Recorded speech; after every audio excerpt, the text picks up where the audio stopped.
Hola nuevamente y bienvenidos, bienvenidas a una nueva charla de este curso de astrología.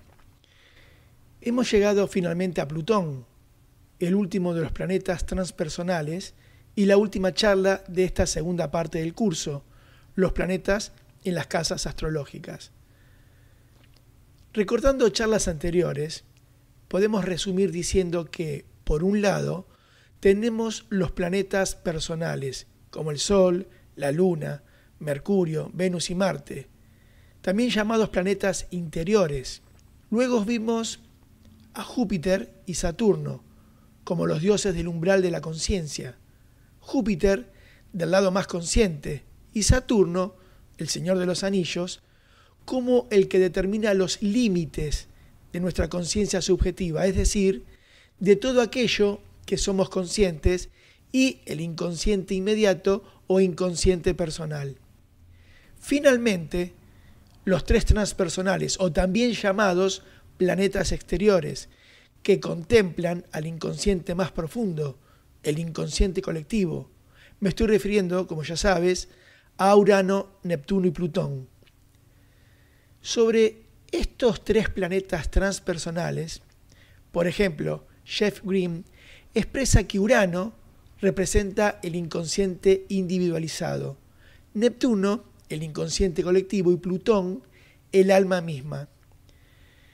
Básicamente, antes de comenzar, o a manera de introducción, podría formular con esto, y esto que voy a decir a continuación, pongámoslo como quien dice entre paréntesis, porque es un comentario que nos puede facilitar el entendimiento de Plutón. Cada personalidad es un reflejo del alma. Es como si fuese una imagen necesaria para la experiencia, ya que el alma experimenta la vida a través de múltiples formas, a través de diferentes personalidades con el fin de evolucionar. Naces como hombre o cuerpo de hombre, o como mujer o cuerpo de mujer, según la experiencia a adquirir. El alma puede representar la imagen de un actor y las diferentes personalidades, los distintos roles que tienen que desempeñar para alcanzar su perfección o desarrollo. Estas personalidades vierten la experiencia adquirida de cada encarnación en la gran copa que representa el alma.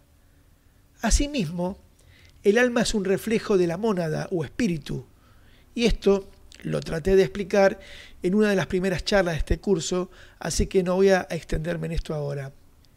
La personalidad es como la imagen, como un vehículo temporario para que el alma pueda adquirir la experiencia en nuestro paso por el plano físico. Es como una vestimenta y como tal es finita. Por ejemplo, yo, Tuki, es finito, es la personalidad. Ahora bien, dentro del alma coexisten dos tendencias bien marcadas. Una de estas tendencias busca la existencia separada de aquello que la ha creado. Recordemos que en una de las primeras charlas comenté que era un reflejo de la mónada o espíritu. La otra tendencia es el retorno a la fuente y la interacción de estos dos deseos aparentemente opuestos conforman el drama de la evolución.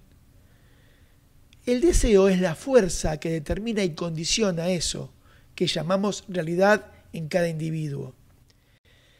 Si indagamos, por ejemplo, en la iluminación de Buda, que en realidad de Gautama, Siddhartha, Buda es un estado, es un término sánscrito, creo que se escribe Buda, que se aplica a quien ha logrado el despertar o iluminación. Entonces, es más apropiado decir la iluminación de Gautama, el Buda, el iluminado, el que ha despertado.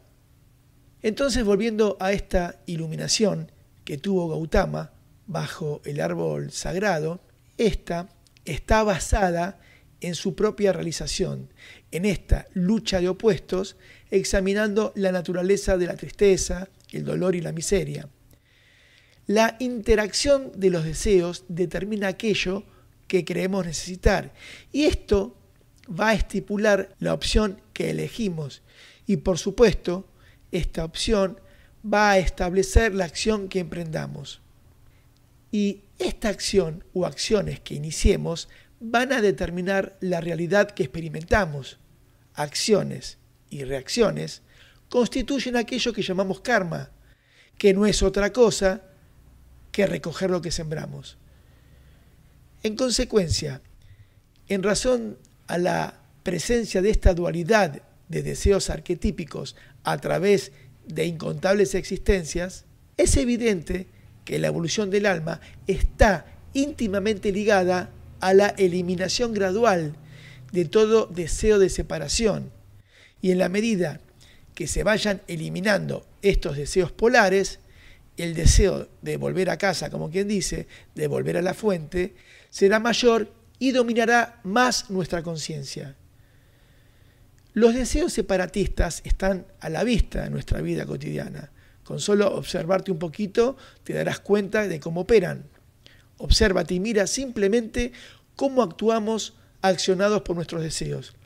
Y cuando ese deseo es alcanzado, casi automáticamente aparece uno nuevo y volvemos a empezar. Y así estamos, siempre buscando la moneda que nos falta. Pero, después de muchas reencarnaciones, pareciera que por desgaste, nos vamos dando cuenta de la futilidad de los mismos.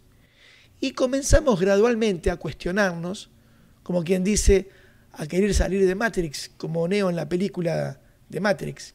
Y comienza otro tipo de deseo, el anhelo de conocer aquello que nos ha creado. Retomando el tema con Plutón, que en definitiva es el motivo de esta charla, aunque nunca me fui de tema, sino que hice un comentario, podríamos comenzar diciendo sobre Plutón que es la representación de la motivación inconsciente de la transformación, como si esa voluntad espiritual relacionada con este principio nos empujase a un cambio radical de comportamiento y motivación en la vida. Estamos hablando de una gran metamorfosis, de una purificación y renacimiento en el carácter, de una destrucción de viejas máscaras y el abandono de viejas formas. Con Plutón, uno podría hablar de una gran intensidad en estos procesos de transformación que provoca. Y esta intensidad se verá reflejada con los elementos que se conecten con él en la carta natal, tanto el signo o la casa que ocupe, o con el planeta que esté vinculado mediante un aspecto con él, que veremos próximamente en la tercera parte de este curso, con los aspectos planetarios. En el signo, como comenté en otra charla, lo tomaremos como un efecto colectivo más que individual, como un tipo de vibración generacional. Por eso, en la casa que ocupe y los aspectos que genere, en la carta natal con otros planetas, lo sentiremos más personal. Y esto acontece también con los otros dos transpersonales que acabamos de ver como Urano y Neptuno. Básicamente en la carta, Plutón destruye, rompe formas viejas para revelar otras más profundas. Por eso, si consideramos que en qué casa está, nos dará una idea dónde romperá con lo viejo para posteriormente transformarlo. Y esa destrucción y posterior transformación lo hará también vía o en conexión con el planeta que esté conectado con él. A modo de ejemplo, podríamos decir lo siguiente para comprender esto.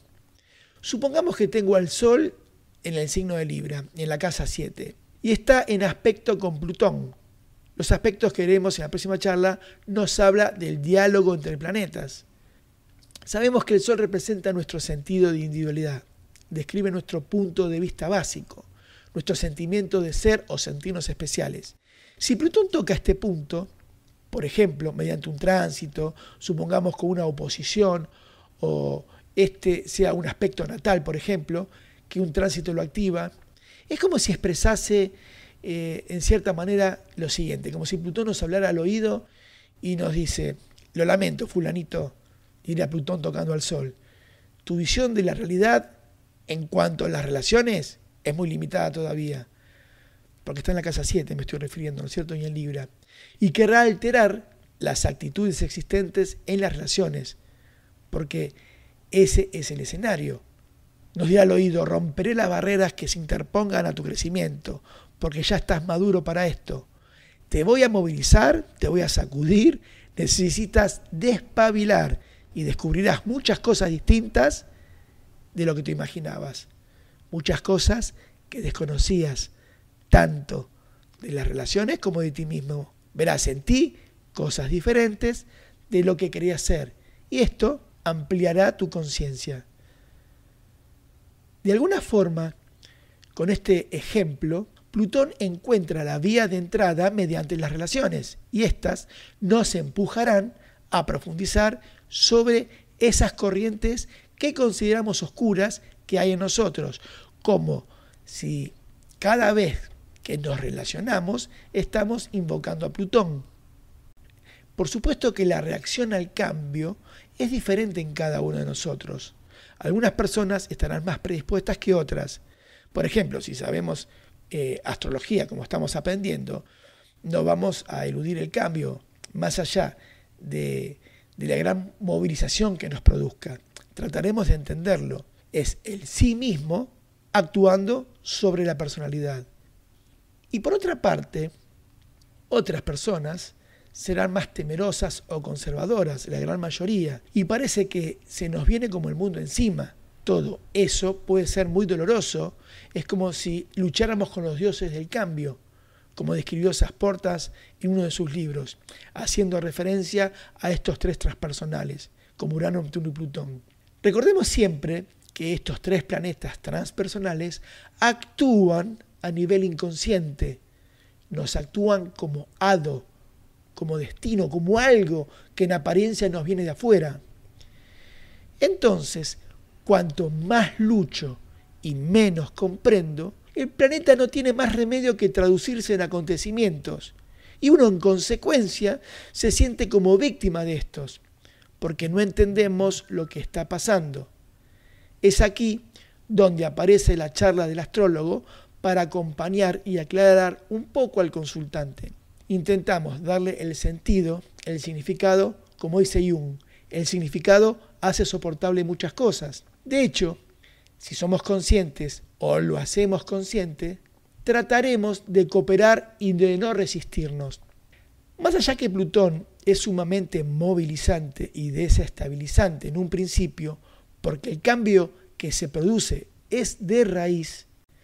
Imagínate, por ejemplo, que si actúa sobre la casa 10, a modo de ejemplo, uno puede cambiar de profesión de la noche a la mañana o perder el trabajo que estuvo manteniendo con la misma actitud a través de los años, etcétera, etcétera. Es todo un tema que más tarde o más temprano nos empujará a la reflexión de cómo ha sido nuestra vida en esos años, en ese ámbito.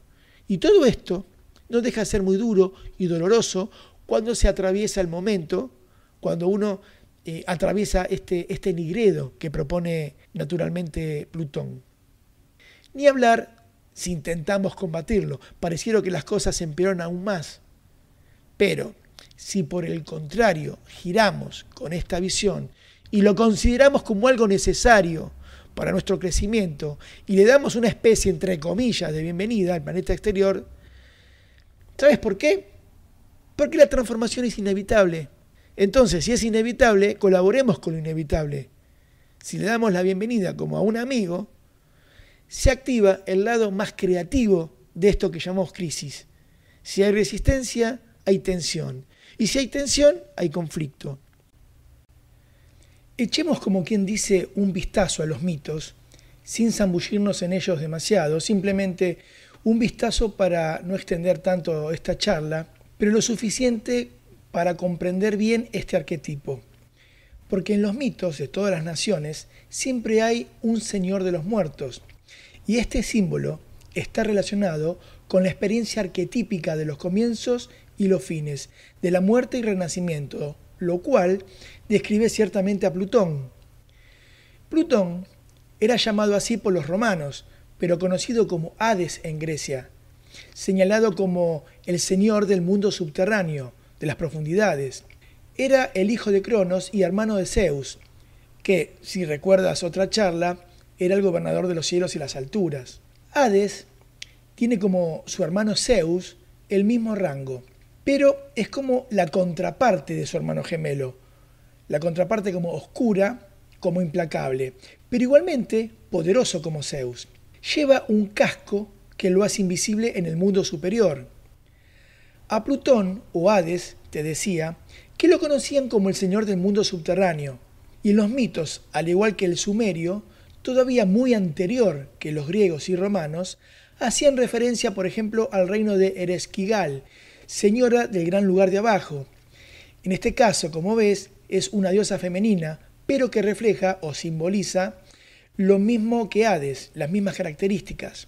Porque en el mito sumerio, cuando la diosa Inanna desciende al reino de su hermana Ereshkigal, es sometida, como cualquiera que entre en ese reino, de todos sus ropajes y atributos. Del mismo modo que los sumerios, también los griegos elaboraron un rito de entrada en el mundo subterráneo o en el submundo, como quieras llamarlo. En este caso, los visitantes eran conducidos por el barquero Caronte. Caronte era un anciano barquero que transportaba las almas de los muertos a través del río subterráneo. Caronte les pedía una moneda a cambio a las almas de los muertos que debían cruzar la Estige.